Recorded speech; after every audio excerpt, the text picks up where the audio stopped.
Alhamdulillahilladzi hadana lihada wa ma kunna linahtadiya laula an hadanallah. Ashhadu an la ilaha illallah wahdahu la syarikalah wa ashhadu anna sayyidana Muhammadan abduhu wa rasuluh la nabiyya ba'dah. Allahumma salli wa sallim wa barik ala sayyidina Muhammadin habibillah wa ala alihi wa ashabihi wa man tabi'ahu wa wala. Amma ba'du faqala Allah tabaraka wa ta'ala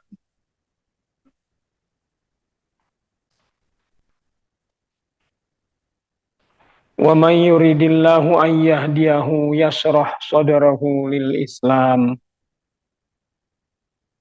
wa man yurid an yudillahu yaj'al sadrahu dayyiqan harajan ka'annama yas'adu fis sama'. Shadaqallahul azim.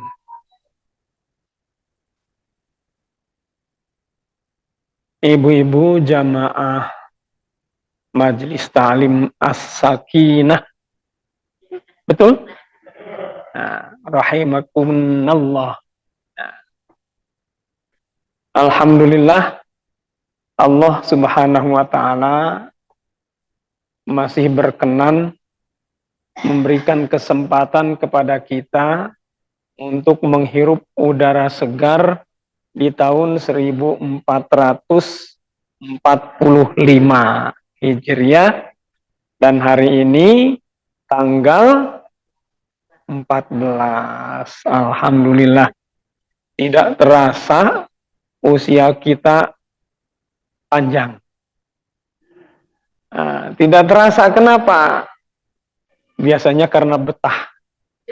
Orang yang betah itu waktu yang lama pun terasa sebentar. Beda dengan orang yang tidak betah. Iya, punya saudara di Jakarta, kita berkunjung. Karena beda suasananya dengan suasana kampung halaman. Baru 1 hari sudah ingin pulang. Terasa sudah lama. Nah, saudara kita sudah menyediakan berbagai fasilitas untuk kita. Memang lain kalau yang namanya bukan kampung halaman. Mudah-mudahan kita tidak merasa alam dunia ini sebagai kampung halaman. Sebab kalau orang merasakan dunia ini sebagai kampung halamannya, ini bahaya. Dia tidak akan bersiap-siap untuk pulang ke akhirat. Nah, ibu-ibu, bapak, jamaah rahimakumullah.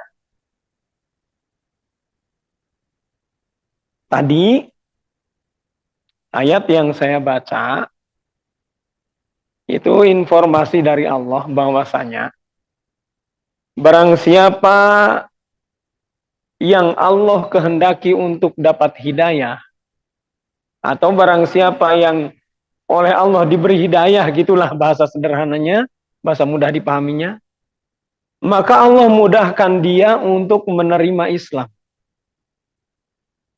Allah bentangkan hatinya untuk menerima Islam. Artinya, menerima Islam secara konseptual dan secara praktikal. Secara konsep saja prakteknya tidak mau menerima, juga repot. Prakteknya saja menerima, konsepnya tidak menerima, apa mungkin? Nah, orang yang diberi hidayah oleh Allah Subhanahu wa taala itu dibentangkan hatinya, dilapangkan hatinya untuk menerima Islam. Timbul pertanyaan, hidayah itu apa sih? Nah, secara bahasa, hidayah itu tuntunan, bimbingan, arahan. Termasuk di dalamnya informasi. Jadi kalau secara bahasa, pengumuman itu hidayah, termasuk hidayah. Pengumuman. Kalau secara bahasa, itu termasuk hidayah. Ya. Seperti sekarang, pengumuman kesempatan bagi yang mau menjadi anggota TNI. Itu ya, yang mau menjadi dokter, yang mau menjadi perawat, yang mau menjadi ini, menjadi itu. Kesempatan terbuka tanpa testing. Silakan daftar ke panitia karnaval katanya. Itu TNI karnaval 17 Agustusan gitu. Bukan aslinya. Nah, berbagai informasi kalau secara bahasa itu termasuk hidayah. Secara bahasa. Rambu-rambu lalu lintas, marka jalan, kalau secara bahasa itu termasuk hidayah. Iya. Masjid. Ini kan pintunya kaca. Orang yang tidak tahu bisa nabrak, dikira bolong gitu kan. Ada tulisan kaca atau awas kaca. Gitu ya. Secara harfiah, secara bahasa, ini juga termasuk hidayah. Di masjid-masjid tertulis, ketika Anda masuk masjid, segera matikan HP. Secara bahasa, itu hidayah. Di kamar kecil ada tulisan, orang beriman tidak buang air kecil sambil berdiri. Itu hidayah. Jadi secara bahasa hidayah itu luas sekali. Meliputi pengumuman, pemberitahuan, informasi. Bahkan iklan juga, yang bahasa Arabnya, bahasa aslinya i'lan. Ya, aslinya i'lan. Karena ain itu di dalam ejaan Indonesia tidak ada, maka i'lan ditulis iklan. Lama-lama dibacanya juga iklan. Artinya apa? Pemberitahuan. Secara bahasa, iklan juga termasuk hidayah. Nah, lalu apa hidayah yang sebenarnya? Hidayah yang sebenarnya adalah at-ta'yidul ghaibiyah, penguatan gaib, penguatan yang tidak kasat mata, atau pertolongan yang tidak kelihatan, yang tidak kedengaran, ya. Pertolongan yang sifatnya gaib, minallahi ta'ala, dari Allah subhanahu wa ta'ala,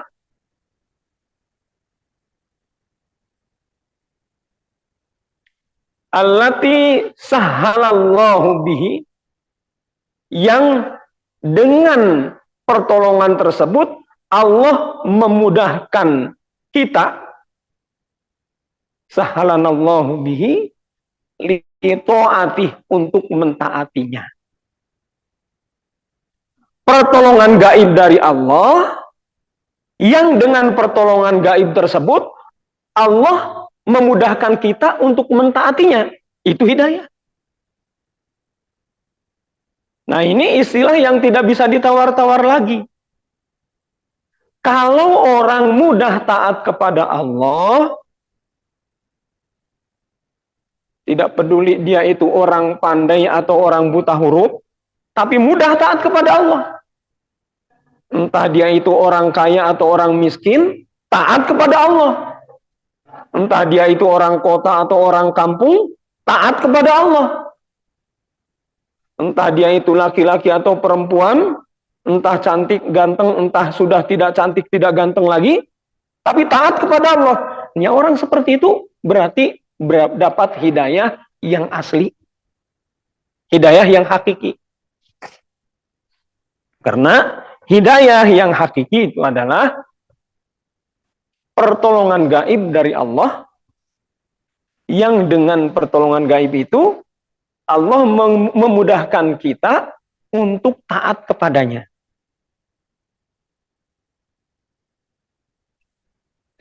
Lalu bagaimana kalau kita ini pintar? Misalnya ilmu kita banyak. Kuliah sampai S3.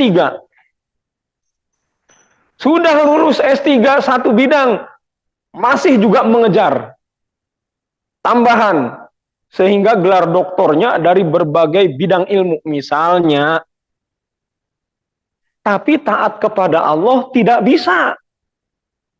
Misalnya, naudzubillah min dzalik, yang seperti itu berarti hidayah dalam arti bahasa dapat banyak, tapi hidayah yang hakiki tidak dapat.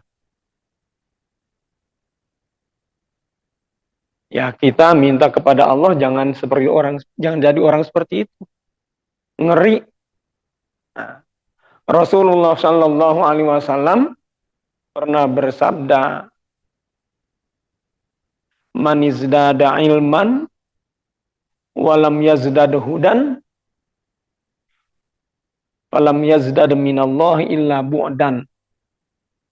Barang siapa orang yang bertambah ilmunya, tetapi tidak bertambah dapat hidayah untuk dapat beramal, maka tidak ada bertambah hubungan antara dia dengan Allah, kecuali bertambahnya itu bertambah jauh. Naudzubillah min dzalik. Jadi hidayah itu kalau secara bahasa mudah sekali didapat. Sangat mudah.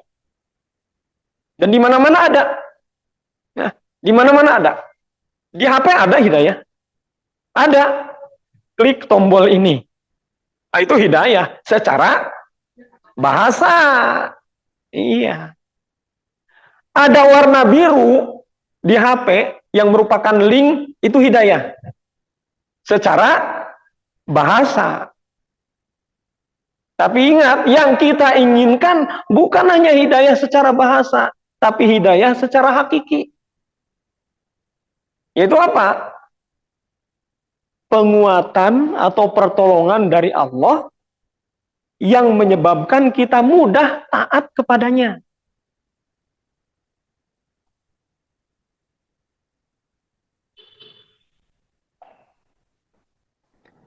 Ada orang mengatakan, apa susahnya sih taat kepada Allah? Saya pikir alhamdulillah, ini bagus sekali orang. Jadi taat kepada Allah itu mudah ya? Ya mudah. Tapi dia kemudian senyum.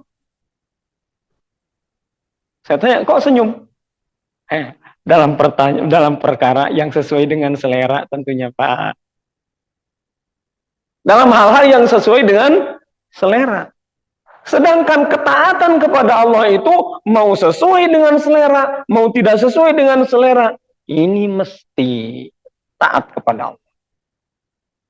Sebab manakala kita taat kepada Allah dalam urusan yang sesuai dengan selera, tetapi tidak mau taat kepada Allah dalam urusan yang tidak sesuai dengan selera, hakikatnya kita bukan taat kepada Allah, tetapi taat kepada selera.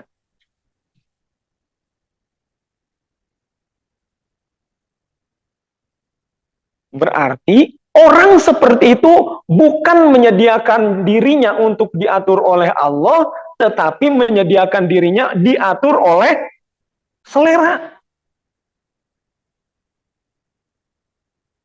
Orang seperti itu hakikatnya bukan mengagungkan Allah, tetapi mengagungkan selera. Orang seperti itu hakikatnya bukan mengistimewakan Allah, tetapi mengistimewakan selera. La ilaha illallah. Tidak ada yang pantas diagungkan kecuali Allah. Tidak ada yang pantas diistimewakan kecuali Allah. Tidak ada yang pantas diibadati kecuali Allah. Jadi kalau kita taat selagi sesuai dengan selera, la ilaha illallahnya sudah betul apa tidak? Nah, ini pertanyaan ini tentu bukan untuk orang lain. Kalau saya yang bertanya berarti untuk diri saya sendiri. Kalau ibu yang bertanya untuk diri ibu sendiri. Jangan dipakai untuk menginterogasi orang lain. Nanti mata pipa seaun. Betul kan? Iya. Pak, Bapak ini la ilaha illallahnya sudah betul apa tidak? Kata seorang istri kepada suaminya. Ya suami nggak enak ditanya begitu. Kalau mama gimana? Bapak gimana? Bapak nanya, Bapak malah, Bapak ditanya malah nanya lagi. Gimana sih Bapak? Iya, mama gimana? Nah itu ya. Kalimat-kalimat seperti ini bukan untuk menginterogasi orang lain, tapi untuk mengoreksi diri kita sendiri. Kalau kita pergunakan kalimat-kalimat ini untuk mengoreksi diri kita sendiri, insya Allah hasilnya kita akan banyak istighfar. Bahkan akan terjadi kita bukan hanya istighfar, ingin bersyahadat lagi. Power bisi iman orang teh itu bener. Khawatir ucapan la ilaha illallah dari lisan kita itu tidak sesuai dengan hati. Atau khawatir hati tidak sesuai dengan ucapan la ilaha illallah. Sedangkan yang dijamin masuk surga itu orang mengucapkan la ilaha illallah, hatinya membenarkan apa yang diucapkannya. Itu dijamin akan masuk surga. Man mata, barang siapa yang mati, wahwa dan dia yashhadu bersaksi, Allah ilaha illallahu, bahwasanya tidak ada yang berhak disembah kecuali Allah. Wa anna Muhammadar Rasul, wa anna Muhammadan abduhu wa rasuluh, dan bahwasanya Nabi Muhammad adalah nabi dan pesuruh Allah. Yusaddiquhu qalbuhu, dan hatinya membenarkan ucapannya itu, dakhalal jannah, pasti dia masuk surga. Hatinya membenarkan ucapannya. Ya. Jadi ini bekal untuk tafakur menjelang tidur. Baik tidur siang maupun tidur malam. Tafakurnya, ya Allah, apakah ketaatanku kepadamu itu masih sebatas yang sesuai dengan seleraku, atau aku sudah bisa menepis seleraku di dalam mentaatimu? Jangan tanya orang lain. Cukup kita tanya diri kita masing-masing. Kalau dipakai untuk bertanya kepada orang lain, bakal dipaseakeun. Nah. Jamaah rahimakumullah, kalau orang dapat hidayah, Masya Allah, dapat hidayah itu dalam keadaan yang kata orang lain gawat genting,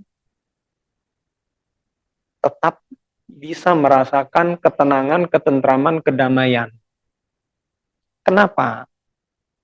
Dengan adanya hidayah dalam diri seseorang, dia akan merasakan penyertaan Allah kapanpun, dimanapun, dan dalam keadaan bagaimanapun. Sedang sehat, merasakan ada penyertaan Allah. Sedang sakit pun merasakan ada penyertaan Allah. Sedang banyak harta, merasakan ada penyertaan Allah. Sedang jatuh miskin pun, alhamdulillah, tetap merasakan penyertaan Allah. Sedang sibuk merasakan adanya penyertaan Allah. Sedang tidak ada pekerjaan pun tetap merasakan penyertaan Allah. Dalam suasana banyak teman, banyak saudara, merasakan penyertaan Allah. Dalam keadaan sunyi, sepi, sendiri, tetap merasakan penyertaan Allah. Itu orang dapat hidayah. Bahkan dalam keadaan yang sangat berbahaya, kata orang lain, dia merasakan penyertaan Allah. Sehingga apa yang terjadi? Bahaya itu kata orang lain, tapi kata saya nikmat kok. Perih itu kata orang lain, bagi saya enak kok. Pahit itu kata orang lain, bagi saya enak kok. Mau cerita, Bu? Mau? Wah, dulu zaman sudah zaman Islam, tapi termasuk zaman lama. Entah zaman tahun berapa ratusan, di India itu ada seorang raja Muslim, namanya Sultan Mahmud Ghazna. Sultan Mahmud Ghazna itu mempunyai seorang menteri yang sangat disayangi. Dan menteri yang sangat disayangi itu latar belakang pendidikannya bukan S3. Bukan. Bukan dari pesantren. Apa latar belakangnya? Tidak diceritakan latar belakang pendidikannya, tetapi latar belakang kesehariannya tukang kebun. Tukang ngurus kebun milik raja. Kok jadi menteri? Suatu hari, raja ngontrol kebunnya. Ya sedang nyantai lah, bukan sebenarnya bukan ngontrol, tapi nyantai gitu. Refreshing. Karena beban memikirkan kerajaan, itu kan memikirkan rakyat, perlu ditenangkan. Lihat, pekerja di kebun itu kelihatan tenang sekali. Maka raja mendekatinya, mengucapkan salam, salamnya dijawab. Nah, ditanya, siapa namamu? Nama saya Ayas. Oh, Ayas. Ayas itu kalau diterjemahkan ke dalam bahasa kita, yang sangat hidup. Atau yang paling hidup. Kok ada zaman sekarang juga orang yang bernama Ayas? Biasanya orang tua memberi nama anaknya Ayas itu supaya bukan hanya hidup jasmaninya, tapi rohaninya juga. Akal pikirannya, hatinya. Ya. Nah, raja ngobrol dengan Ayas. Nah, termasuk menanyakan gajimu berapa. Dan raja waktu berkunjung itu tidak menampakkan diri sebagai raja. Nah, ketika ditanya oleh raja, berapa gajimu? Dia mengatakan terlalu besar dibandingkan dengan apa yang saya lakukan. Maksudmu? Ya, pekerjaan yang saya lakukan ini memang pekerjaan yang seharusnya sebagai rakyat taat mengurus urusan negaranya. Tapi saya digaji. Luar biasa, raja. Apa kamu suka dengan pekerjaan ini? Pak, pekerjaan apa sih yang tidak harus saya sukai? Ini urusan yang sangat penting. Walaupun kata orang lain ini urusan rendah, Pak. Saya senang mengurus pekerjaan seperti ini karena bermanfaat, insya Allah. Banyak pertanyaan dikemukakan, jawabannya menyenangkan semua. Sampai akhirnya oleh raja dicirian gitu. Ditandai. Maka Ayas itu dipanggil. Ketika dipanggil, sempat bertanya Ayas, menanyakan, wahai Paduka yang mulia, dosa apa, kesalahan yang mana yang saya lakukan, sehingga saya dipanggil, saya datang siap untuk menerima hukuman. Tapi ternyata dia bukan dihukum. Dan sesuatu yang menyebabkan dia kaget, dia diangkat menjadi menteri. Yang kaget bukan Ayas sendiri, menteri-menterinya juga kaget. Ini jangan-jangan Sultan udah sakit jiwa nih Sultan. Kok tukang kebun diangkat jadi menteri? Nah, akhirnya apa? Heboh di kerajaan. Sultan sakit jiwa. Tukang kebun diangkat jadi menteri. Tapi tidak digubris. Walaupun heboh. Kenapa heboh? Mula-mula ada seorang menteri yang ngobrol dengan istrinya. "Mah, ini ada kejadian aneh di kerajaan. Tapi Mama siap jaga rahasia nggak?" Ya memang kalau memang harus dirahasiakan ya kita jagalah. Betul, Mah? Betul. Ya, jangan bilang siapa-siapa ya. Ada apa? Raja itu kayaknya sakit jiwa, Mah. Loh, emang kenapa? Tukang kebun diangkat jadi menteri. Apa enggak sakit jiwa? Nah, itu suami memberitahukan kepada istrinya dengan didahului perkataan jangan bilang siapa-siapa. Istrinya ketika bertemu dengan orang lain, jangan jangan bilang siapa-siapa ya. Ini rahasia konsumsi kita saja kok. Ya, orang lain nggak usah tahu. Emang ada apa? Ya, enggak. Saya khawatir nanti jangan lupa lagi memberitahukan balong. Masa nggak percaya kepada saya? Saya ini dari dulu pandai menjaga rahasia kok. Betul, iya. Ya, tapi jaga ya, jangan sampai lupa, jangan sampai keceplosan. Akhirnya dia cerita, apa ceritanya? Raja sakit jiwa.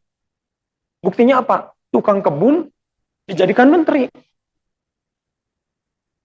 Dengan judul jangan bilang siapa-siapa, akhirnya menjadi berita viral. Nah, sebelum zaman medsos, ini banyak terjadi. Apalagi setelah zaman medsos. Nah, jangan bilang siapa-siapa. Ditambah lagi semakin hari berkembang, perhatian raja kepada Ayas itu lebih besar dibandingkan dengan perhatian raja kepada menteri-menteri yang lain. Ya jelas menteri-menteri lain semakin cemburu. Pendidikan aku yang menang. Pengalaman kerja aku yang menang. Atau kita yang menang. Tetapi kenapa si Ayas yang lebih disayang oleh raja? Semakin heboh bahwasanya raja sakit jiwa. Kenapa? Tukang kebun diangkat jadi menteri, menteri paling disayangi lagi. Nah, suatu hari akhirnya sampai juga kabar tersebut kepada raja. Raja sangat bijaksana, tidak marah dia. Maka mengumpulkan semua menteri dalam suatu perjamuan. Tidak ada rapat, tidak ada instruksi apa-apa, bukan briefing, hanya perjamuan. Menteri-menteri dipersilakan makan makanan yang lezat-lezat. Maka semua yang hadir makan. Ayas itu belakangan. Ayas, kenapa kamu tidak ikut antri? Biarkan yang lain dulu. Ya, sekarang yang lain sudah. Sekarang giliranmu. Ayas makan. Selesai makan makanan-makanan yang lezat, dihidangkan buah. Tapi buah yang dihidangkan itu bukan buah yang biasa dimakan. Buah yang bukan makanan manusia, dan konon rasanya sangat pahit. Saya sendiri nggak tahu buah apa namanya. Dulu dalam cerita Sunda ada buah kalayar. Saya tidak sempat tahu, belum sempat tahu buah kalayar itu kayak apa. Tapi katanya pahit. Barangkali di antara ibu-ibu ada yang tahu buah kalayar. Belum tahu juga, Bu. Berarti senasib dengan saya. Nah, buah yang sangat pahit. Dan semua menteri tahu itu buah sangat pahit dan bukan makanan manusia. Satu orang pun tidak ada yang mau menyentuh buah tersebut. Mereka seperti naon, ngabiri gidig gitulah kalau bahasa Sunda. Apa ngabiri gidig bahasa Indonesianya? Saya belum menemukan terjemah kata ngabiri gidig dari bahasa Indonesia ke bahasa Sunda. Ngabiri gidig, gitu ya, merasa jijik. Tapi Ayas nggak merinding, nggak apa. Ayas kelihatan tenang saja. Raja bertanya, Ayas, kenapa kamu tenang saja? Wahai baginda yang mulia, Kalau saya tidak tenang, emang ada apa yang harus membuat saya tidak tenang? Masuk akal ya? Ini bukan S3 nih, bukan. Ayas ini bukan lulusan S3. Tapi jawabannya, kalau saya tidak tenang, emang apa yang pantas membuat saya tidak tenang? Kadang-kadang ada orang S3, tidak ada hal yang menyebabkan yang pantas menyebabkan dirinya tidak tenang, tapi tidak tenang. Kadang-kadang ada itu. Nah, Ayas tidak begitu, tenang dia. Wahai Ayas, kamu mau makan buah itu? Ayas menjawab, kalau Paduka menghendaki, apa salahnya saya memakannya? Ya, silakan kamu makannya. Paduka yang mulia, saya akan memakannya. Tapi ada permintaan, kiranya Paduka tidak keberatan. Kamu minta apa, Ayas? Selama saya memakan buah ini, tolong Paduka jangan berpindah tempat duduk. Terus apa lagi? Cukup itu saja. Ringan permintaannya. Selama Ayas memakan buah yang pahit itu, Raja jangan kemana-mana. Ayas mulai makan buah yang kata orang sangat pahit. Dia makan. Tenyureng, tenaon, nyurang tanya.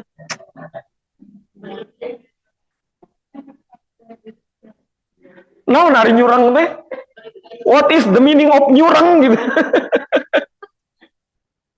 Ya, tidak ada sedikit pun mengerutkan dahi, menandakan bahwa dia tidak suka. Dia makan. Sampai satu butir habis. Malah yang nyurang-nyurang itu menteri-menteri yang lain. Heran.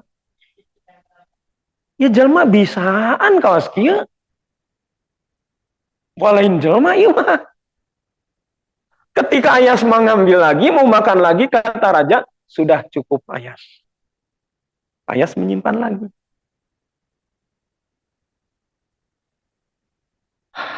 Sultan bertanya, wahai Ayas, kau tahu bahwa buah ini pahit? Ya, saya ini orang desa, Paduka. Maka buah-buahan hutan bagi saya tidak terlalu asing. Jadi saya tahu bahwa buah ini pahit dan bukan makanan manusia. Kenapa kamu mau memakannya? Kata Raja. Ayas menjawab, wahai Paduka yang mulia, kalau saya hanya mau makan makanan yang lezat-lezat, tidak mau memakan makanan yang pahit, padahal Paduka memerintahkan, berarti yang saya taati bukan Paduka, tetapi selera saya. Tapi demi kecintaan saya kepada Paduka, seandainya Paduka memerintahkan lebih pahit dari ini, saya akan mohon pertolongan Allah agar saya sanggup melakukannya. Itulah taat. Maka Raja mengatakan, wahai Ayas, kamu ini guruku. Selama ini aku belum bisa seperti itu dalam mentaati Allah. Kita ini belum bisa seperti Ayas dalam mentaati Allah. Yang enak, wah ini kan sunnah Rasul. Seperti bapak-bapak kalau membahas poligami, itu kan sunnah Rasul. Tapi urusan membahas sholat berjamaah, terlupakan bahwa ini sunnah Rasul. Iya, iya. Kalau masalah semangatnya itu bapak-bapak, kalau membahas poligami, sunnah Rasul. Tapi sekalinya membahas sholat berjamaah, membahas sodako, membahas pentingnya mendidik istri, mendidik keluarga, jarang bapak-bapak mengatakan ini sunnah Rasul. Ini saya mengatakan begini bukan berarti saya menjelek-jelekan bapak-bapak, ya, bukan. Tapi ya kita untuk meningkatkan doa kepada Allah Subhanahu wa taala agar hidayah untuk para bapak semakin disempurnakan oleh Allah Subhanahu wa taala. Nah, jadi flashback sedikit. Hidayah secara bahasa, tuntunan, bimbingan, arahan. Termasuk juga di dalamnya pengumuman, informasi, wawaran, woro-woro. Woro-woro apa? Betul, woro-woro. Woro-woro, wawaran. Berita. Itu hidayah. Secara bahasa. Tetapi secara hakiki, hidayah itu pertolongan gaib dari Allah Subhanahu wa taala yang menyebabkan kita mudah taat kepada Allah. Tuh. Lalu dari mana datangnya hidayah? Ya dari Allah. Ya. Karena kan tadi dikatakan at-ta'yidatul ghaibiyatu minallah. Pertolongan gaib dari Allah. Ya. Berarti datangnya hidayah itu dari Allah. Bagaimana caranya datang hidayah dari Allah kepada kita? Nah ini yang sangat perlu kita usahakan. Allah Subhanahu wa taala berfirman, innaka la tahdi man ahbabta walakinnallaha yahdi man yasha. Ayat ini khitabnya memang kepada Rasulullah sallallahu alaihi wasallam. Tetapi sebenarnya untuk kita semua. Innaka, sesungguhnya engkau wahai Muhammad, la tahdi, tidak akan mampu memberikan hidayah atau tidak mampu memberikan hidayah. Man ahbabta, kepada orang yang engkau cintai.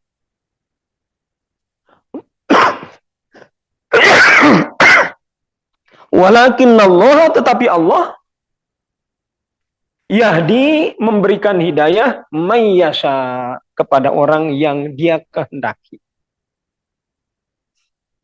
Ayat ini diturunkan oleh Allah SWT berkenaan dengan kesedihan Rasulullah SAW atas wafatnya paman tercinta Abu Thalib, yang pada saat wafatnya tidak dapat mengucapkan la ilaha illallah.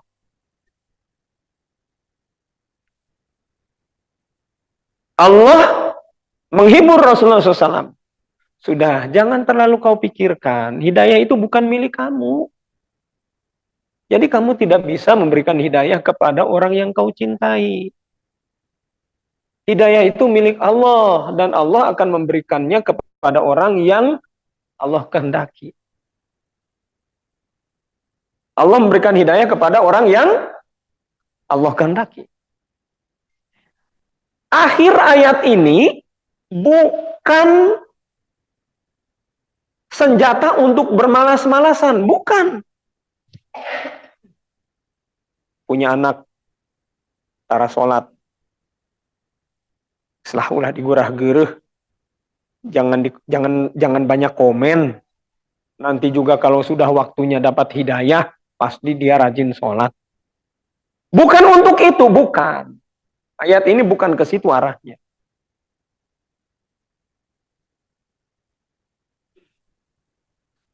Di suatu desa, tempat ibadah sepi. Yang rame, tempat main. Walaupun tempat main dan tempat ibadah itu berdekatan.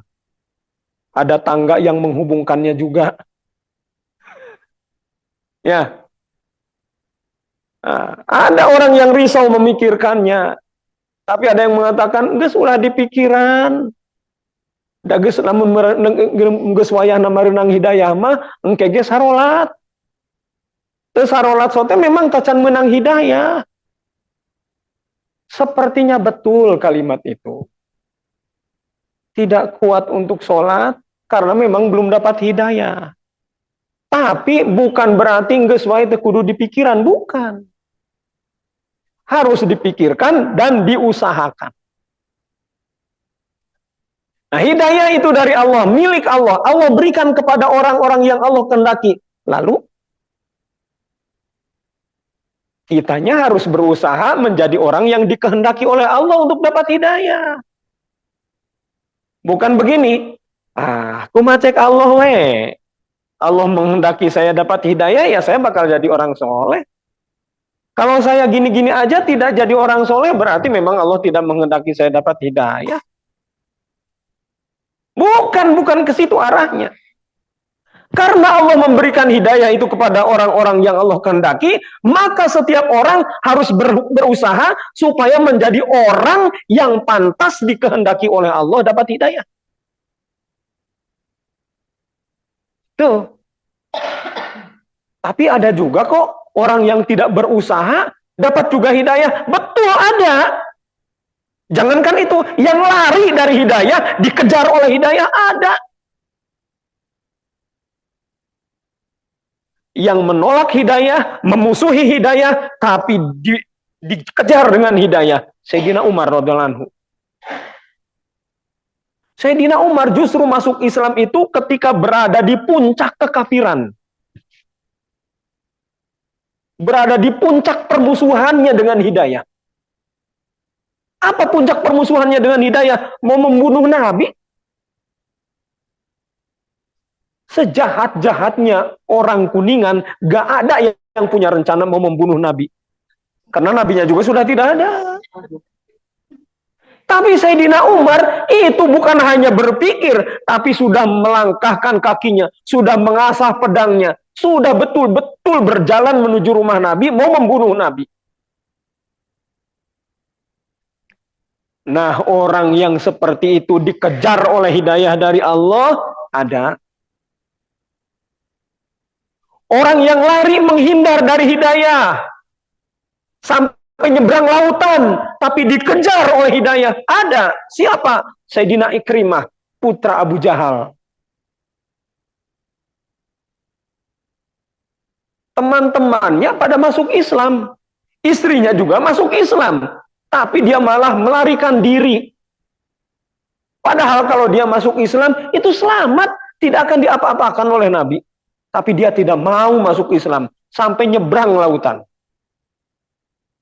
Melarikan diri. Ketika menyeberang, terjadi angin. Badai. Maka, nahkodanya mengumumkan, saudara-saudara, tidak ada tempat berlindung kepada Allah dalam keadaan seperti ini, kecuali kita kuatkan iman kita, luruskan iman kita. Ayo semuanya ucapkan la ilaha illallah. Mikir itu Ikrimah. Aing abur-aburan ti lembur teh embung ngucapkeun nu kieu. Ari ayeuna kudu ngucapkeun nu kieu. Mikir dia. Pak. Balik arah aja. Emang kenapa? Terus terang. Aku ini melarikan diri dari kalimat ini. Sekarang aku harus mengucapkan kalimat ini. Ya aku nggak mau. Terus mau kemana?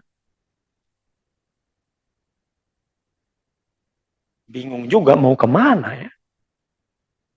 Akhirnya mikir. Ya iyalah. Dia pun ikut mengucapkan la ilaha illallah Muhammadur Rasulullah.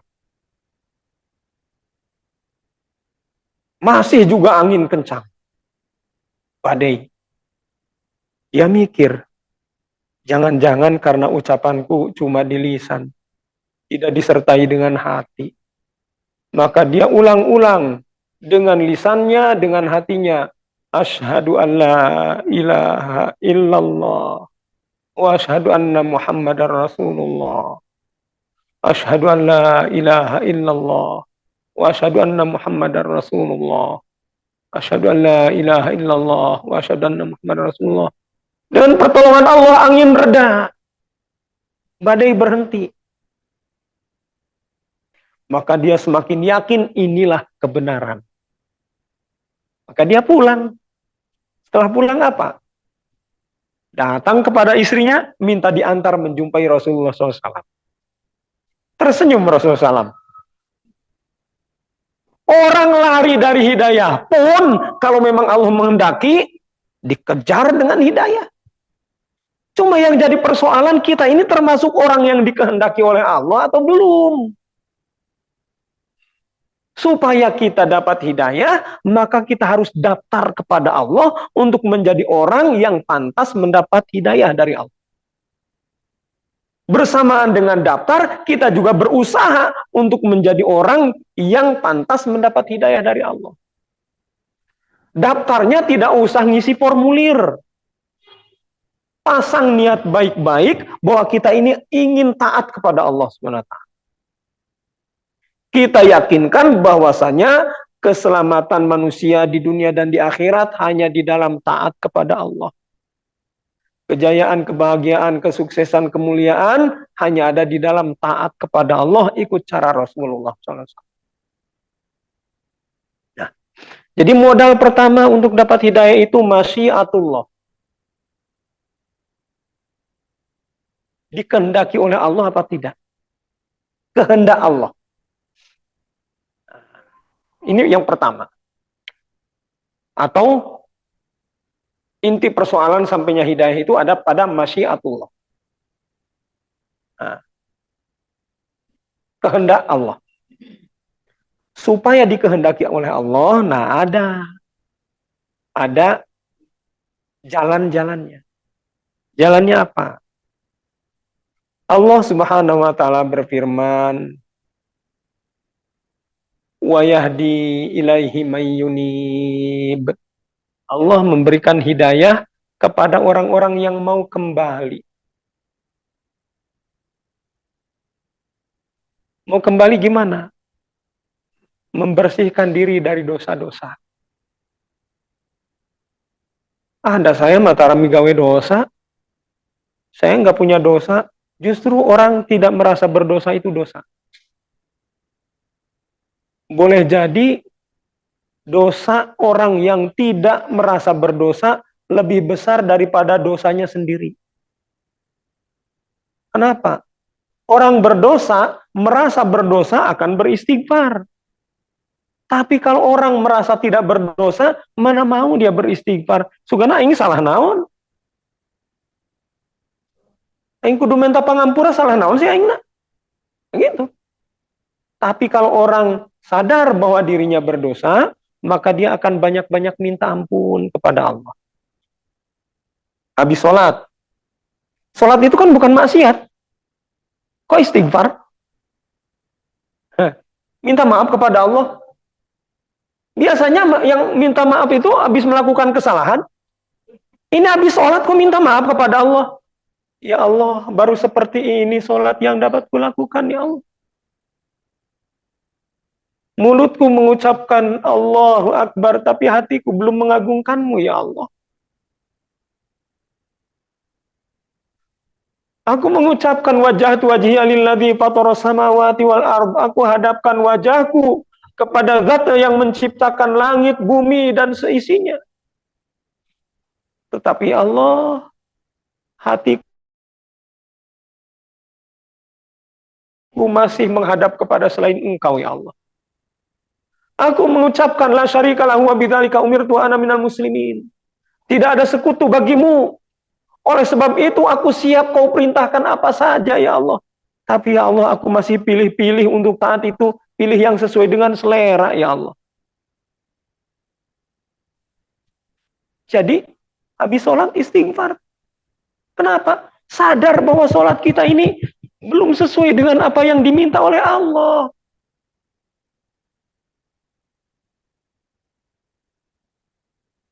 Bahkan kata Sayyidatina Rabi'ah al-Adawiyah,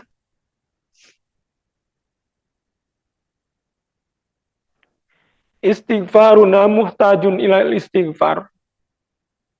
Istighfar kita ini pun perlu diistighfari lagi. Minta ampunnya kita juga masih perlu dibantu dengan minta ampun lagi. Minta ampun sih minta ampun, tapi belum sungguh-sungguh meninggalkan keburukan-keburukan. Nah, ini Syarat pertama orang untuk mendapatkan masyiatullah, kehendak Allah untuk dapat hidayah. Mau kembali. Mau kembali. Bagaimana cara kembalinya? Kita kontrol kehidupan kita 24 jam per hari. Ketika kita bangun tidur, apa yang terlebih dahulu ada dalam pikiran kita? Allah kah? Harta benda kah? Pekerjaan kah? Atau yang lain-lain? Apabila kita bangun, yang lebih dahulu ada dalam pikiran kita selain Allah, mari kita benahi. Kalau perlu, dekat tempat tidur kita buat tulisan untuk mengingatkan manakala kita bangun, agar segera ingat kepada Allah.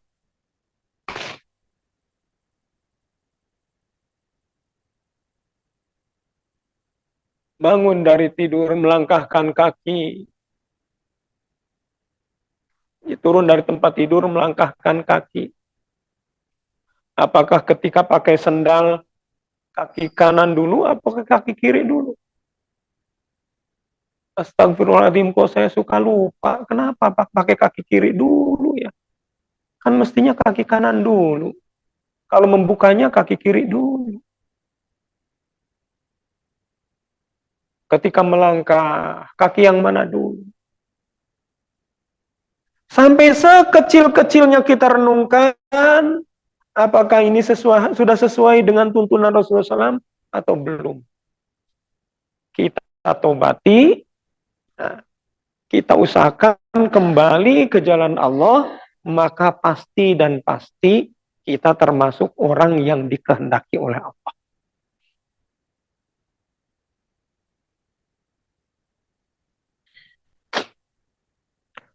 Dapat uang. Ketika dapat uang, apa yang terpikir terlebih dahulu? Bagi kaum laki-laki, ketika dapat uang, dan dia masih punya ibu terutama, punya orang tua terutama ibu, alangkah baiknya kalau rizki yang datang itu diprioritaskan. Orang yang harus pertama senang dengan datangnya rizki kepada saya adalah ibu saya. Dan ibu juga insya Allah tidak akan pelit ketika anaknya memberitahukan, "Ma, saya dapat uang ini." Diberikan uangnya. Nggak mungkin mama kita mengatakan, "Ya udah sini buat mama." Nggak. Ya udahlah kamu bawa buat istri dan anak-anakmu. Memang akhirnya yang pakai uang itu keluarga kita, istri dan anak-anak. Tapi kalau sudah disodorkan terlebih dahulu kepada ibu kita, keberkahannya jauh berbeda. Dan ibu-ibu, terutama ibu-ibu muda, jangan cemburu kalau suami seperti itu. Karena dengan cara seperti itu, justru keberkahan akan melimpah ruah di rumah kita.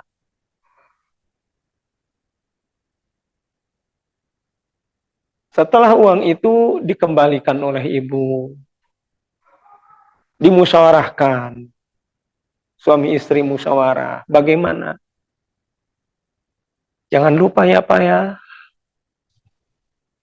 dalam rezeki ini ada hak orang lain, bukan hanya hak kita.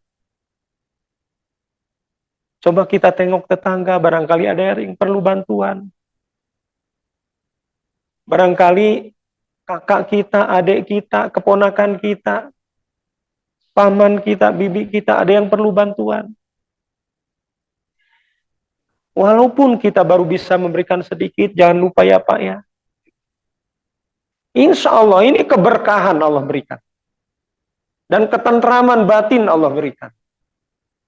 Rasulullah SAW pernah mengingatkan, wa innama tunusaruna bidu'afaikum.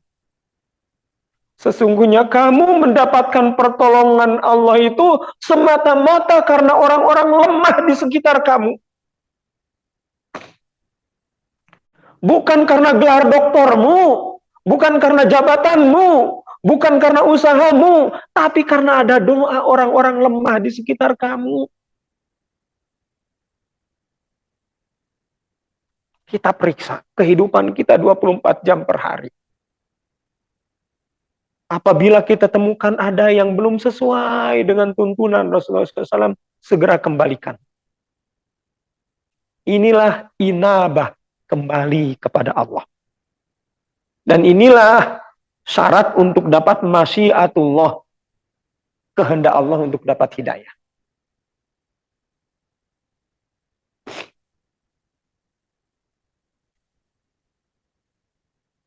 Syarat berikutnya, untuk kembali ke jalan Allah itu ada caranya.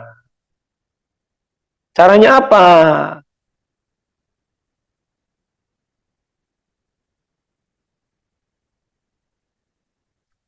Wa ma atakumur rasulu fakhuduhu wa ma nahakum anhu fantahu. Apa-apa yang diperintahkan atau diajarkan oleh Rasul, kerjakan. Apa-apa yang tidak diperintahkan oleh Rasul, apa-apa yang dilarang oleh Rasul, tinggalkan. Apa-apa yang diperintahkan oleh Rasul, kerjakan. Apa-apa yang dilarang oleh Rasul, tinggalkan. Lalu bagaimana kalau ada perkara yang tidak diperintahkan tapi tidak dilarang? Maka lihat kaitannya dengan konteks yang lain. Ada enggak hadis yang mendukungnya? Kalau ada, kerjakan juga. Kalau justru kedekatannya kepada perkara yang justru dilarang, maka tinggalkan.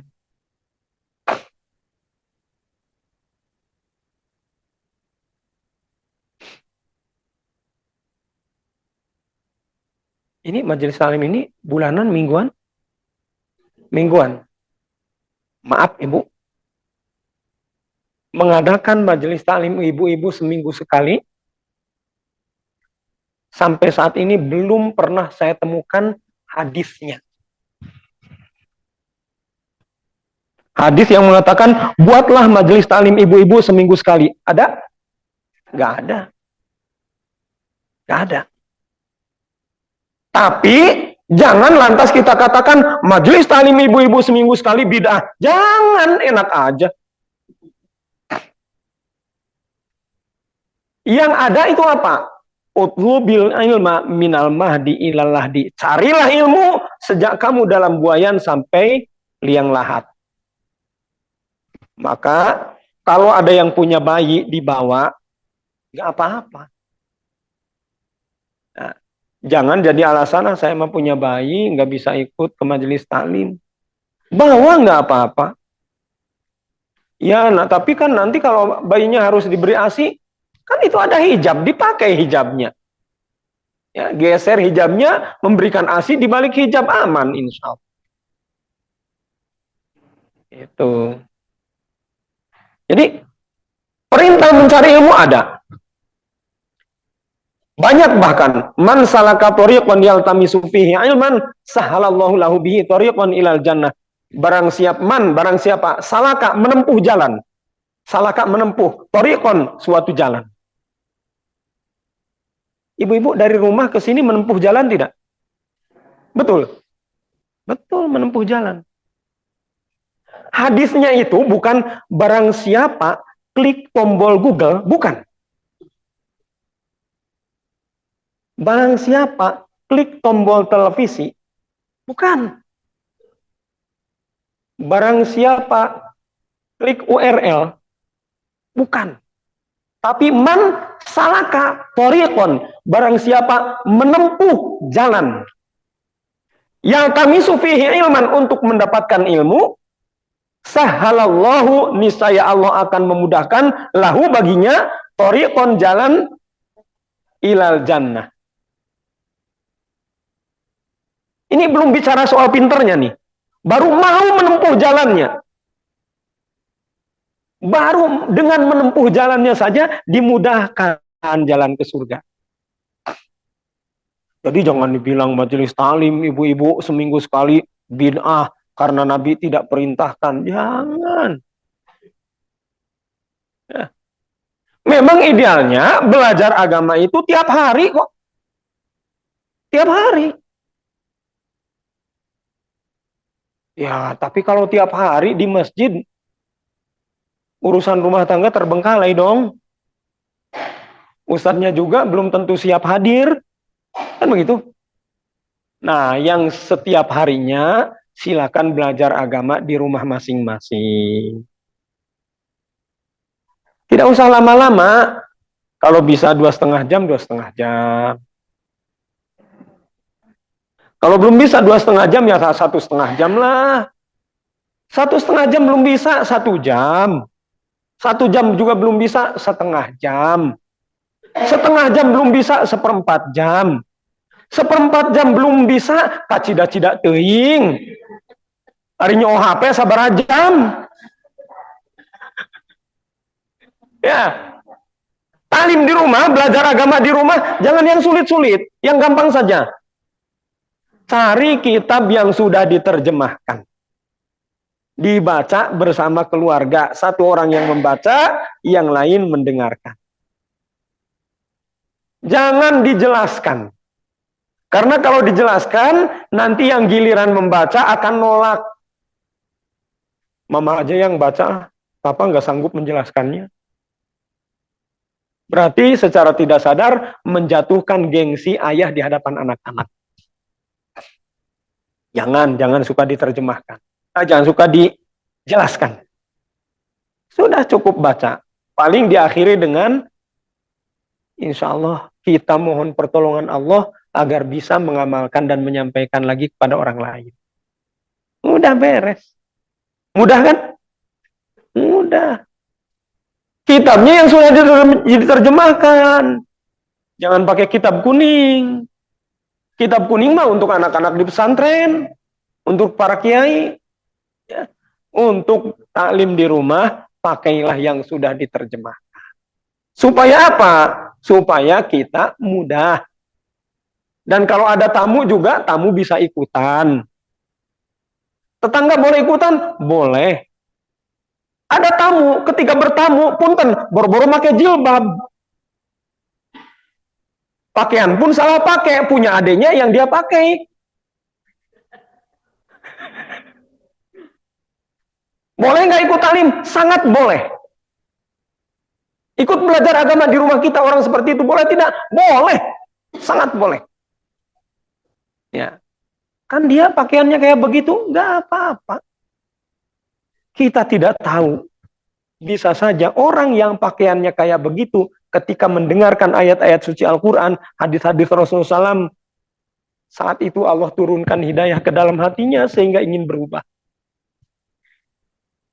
Sayyidina Umar radhiyallahu anhu yang tadinya membunuh Rasulullah SAW, ketika mendengar ayat-ayat suci Al-Quran, berbalik arah masuk Islam dan menjadi pembela Rasulullah SAW. Penting ada taklim atau belajar agama di rumah. Kitab yang paling banyak dipergunakan di zaman sekarang untuk belajar agama di rumah itu kitab Fadhailul Amal atau Fadilah Amal. Keutamaan-keutamaan amal. Harganya mahal. 10 kali harga televisi. Televisi sekarang berapa? 2 juta ya? Ini 20 juta harganya.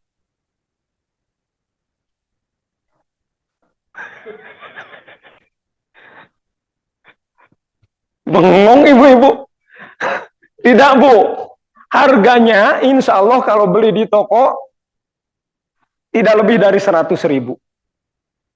Paling-paling sekitar 85.000 lah. Kenapa tadi saya mengatakan 10 kali harga televisi? Karena televisi walaupun jutaan harganya, rata-rata di tiap rumah ada. Termasuk yang di rumahnya tidak ada Quran pun, TV mah ada. Ditambah lagi dengan HP yang belasan juta. Buku taklim, hanya 85.000. Jadi kalau TV bisa beli buku taklim atau buku untuk belajar agama, harus lebih bisa lagi kita. Nah, jadi sudah berapa tuh? Syarat untuk jadi orang yang dikehendaki oleh Allah dapat hidayah. 1, mau kembali. 2, ikut yang mau kembali ke jalan Allah atau mau bertobat. Kemudian yang kedua, ikut arahan Rasul. Wa may yuti'illaha wa rasulahu.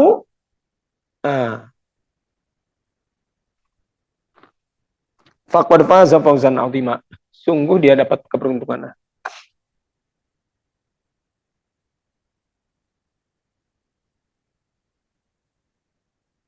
Nah, ini syarat yang keduanya itu taat Rasul. Berusaha memperbaiki kehidupannya sesuaikan dengan tuntunan, bimbingan, dan arahan Rasulullah SAW. Kemudian yang ketiga, walladzina jahadu fina lanahdiyannahum subulana.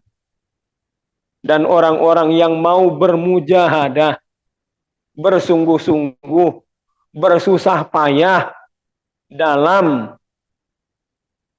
menempuh jalan hidayah, dalam melakukan upaya untuk dapat hidayah, lanahdiyannahum, pasti dan pasti Allah memberikan hidayah kepada mereka, atau pasti dan pasti kami, kata Allah, memberikan hidayah kepada mereka, subulana, jalan-jalan yang harus dia tempuh. Ada 3. 3 ini ada pada diri kita, pasti kita termasuk orang yang dikehendaki oleh Allah untuk dapat hidayah. Kalau tidak mau dengan 3 perkara ini, ya itu mah terserah Allah sajalah. Allah beri yang mungkin, tidak diberi juga mungkin.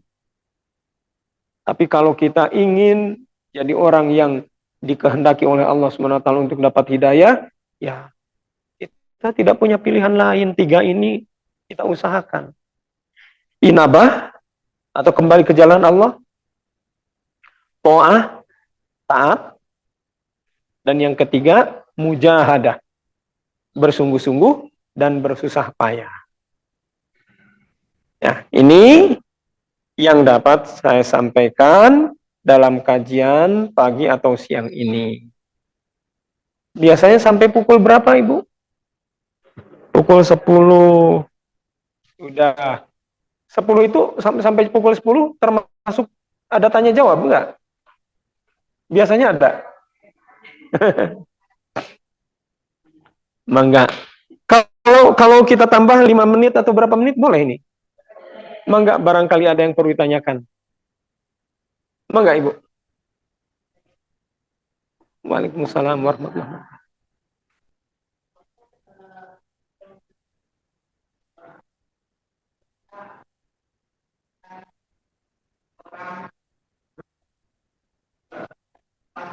Ya.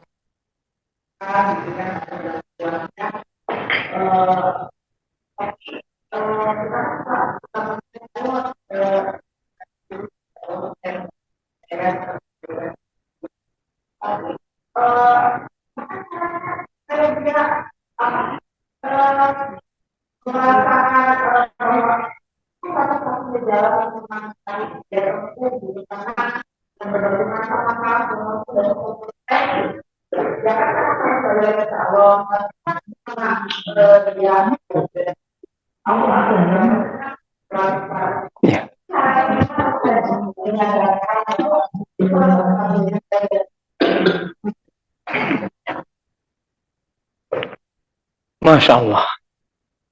Nah, ini ibu-ibu yang ditanyakan ini peluang kerja bagi kita. Sebenarnya peluang kerja bagi kita. Kenapa? Sering kita tidak menyadari bahwa di sekeliling kita itu mungkin saja ada orang yang menghadapi masalah berat. dan penyelesaiannya dengan kembali kepada Allah. Cuma sering orang menganggap yang namanya kembali kepada Allah itu mati. Sebelum mati tidak terpikir kembali kepada Allah. Kenapa? Ya buktinya lafaz innalillahi wa inna ilaihi rajiun pun hanya diucapkan kalau ada orang mati. Jadi disangka kembali kepada Allah itu mati. Bukan. Kembali kepada Allah itu kembali ke jalan Allah. Kembali mendekatkan diri kepada Allah. Nah, kalau kita menemukan orang yang bermasalah berat seperti itu, kemudian langsung kita ingatkan agar dia kembali ke jalan Allah, itu ada yang mungkin langsung menerima, ada juga yang malah tersinggung. Betul kan? Ada yang malah tersinggung. Maka, sebelum kita menyampaikan kepada yang bersangkutan pentingnya kembali kepada Allah, kita bawa dulu, kita tarik dulu yang bersangkutan pada suasana kasih sayang yang betul-betul tulus. Kita tingkatkan perhatian kepada orang seperti itu. Sampai merasakan, dia itu merasakan, ya si teteh teh lain anak orang, tapi bager pisan ka urang teh. Sehingga dia merasa kehilangan kita kalau sehari tidak ketemu dengan kita. Kalau sudah ada jalinan seperti ini, insya Allah orang seperti ini mudah kita nasihati.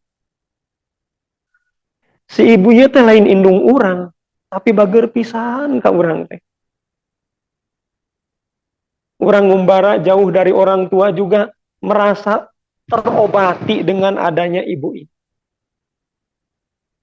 Maka orang yang seperti ini, insya Allah akan mudah menerima nasihat kita. Jadi,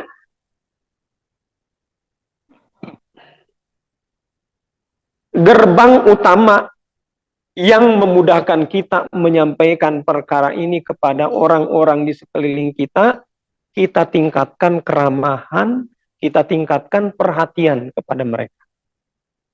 Ya tentu, laki-laki kepada laki-laki, perempuan kepada perempuan. Sebab kalau tidak, kalau terbalik, bisa menyebabkan salah arah dan salah sangka. Itu. Nah, jadi ketika orang merasa mendapatkan betul-betul perhatian, itu Masya Allah. Mungkin ibu-ibu ada yang pernah nonton video Ustadz Ebit Lee dari Malaysia. Beliau itu seorang ustadz yang datang belusukan menjumpai anak-anak muda yang Allah keadaannya sangat memprihatinkan. Ya. Ada yang hidungnya ditindik, dipasang apa? Jadi saya ingat dulu ketika saya kecil hidup di kawasan pedesaan, ada teman punya kambing dicocok hidungnya kan itu. Iya. Ya. Nah, itu Masya Allah.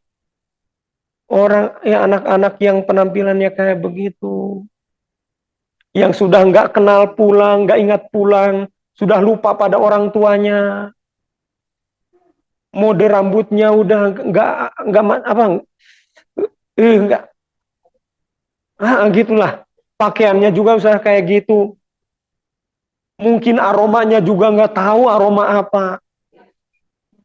Ya Allah, itu didekati Ustadz Ebitli. Didekati. Bukan hanya didekati. Makan pun mereka disuapi itu.